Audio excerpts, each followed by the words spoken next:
Jay.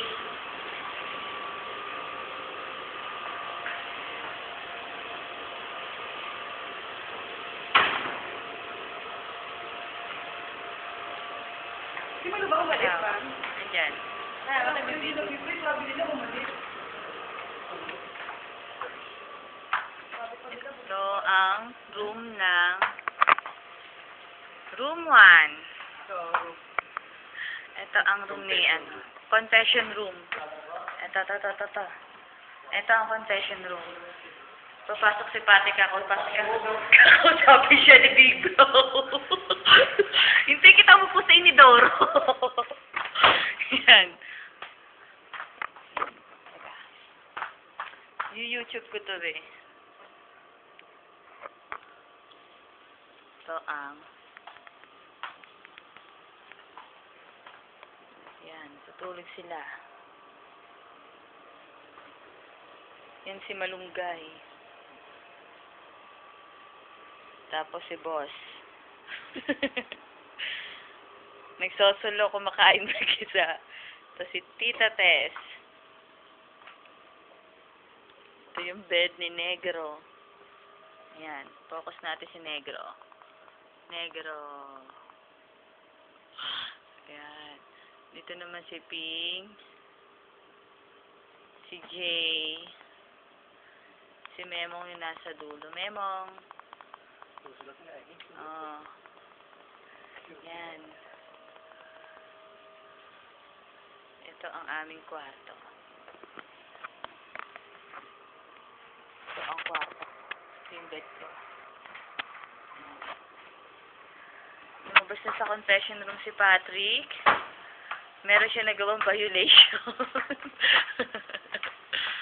So naman tayo sa room ng room 2. Room 2.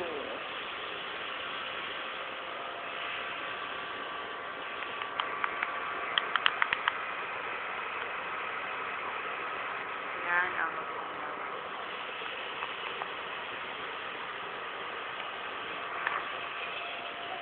ayan, si Baby. Anak ni Kagawad Emma. Pasok tayo sa nila. Tutulog sila. Saan ka pupunta?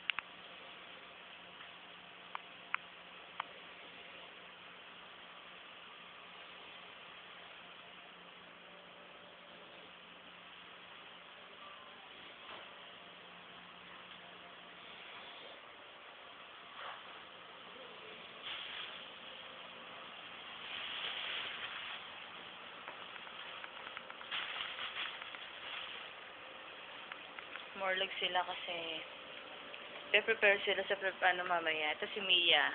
Yan yung pinaka-sexy kagawad sa Caloocan. Ayan. Ang size ng ayan, sige. Ang size ng damit niya extra small. Kung meron pa dun sa extra small yun sa kanya. Ayan yung ito. Yun yung pinaka-magandang hayop. Hayop pa.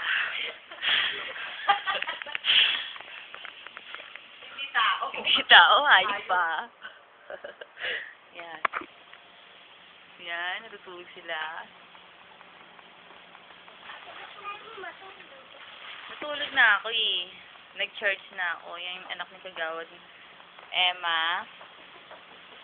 Yan, si Kagawad Elma. Pinahirapan yung sarili niya sa paghiga.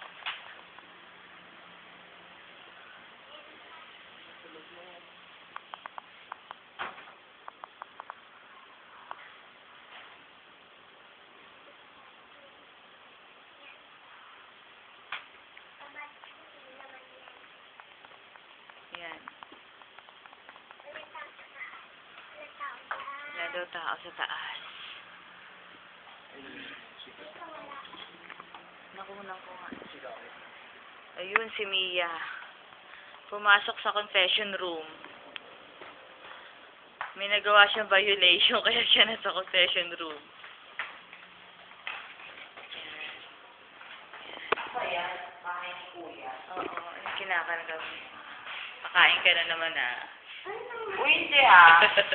Kakain ka na naman. Ano kayo yung shampoo? Yan ang kanilang mga May maliligo. kachurbahan. Yan.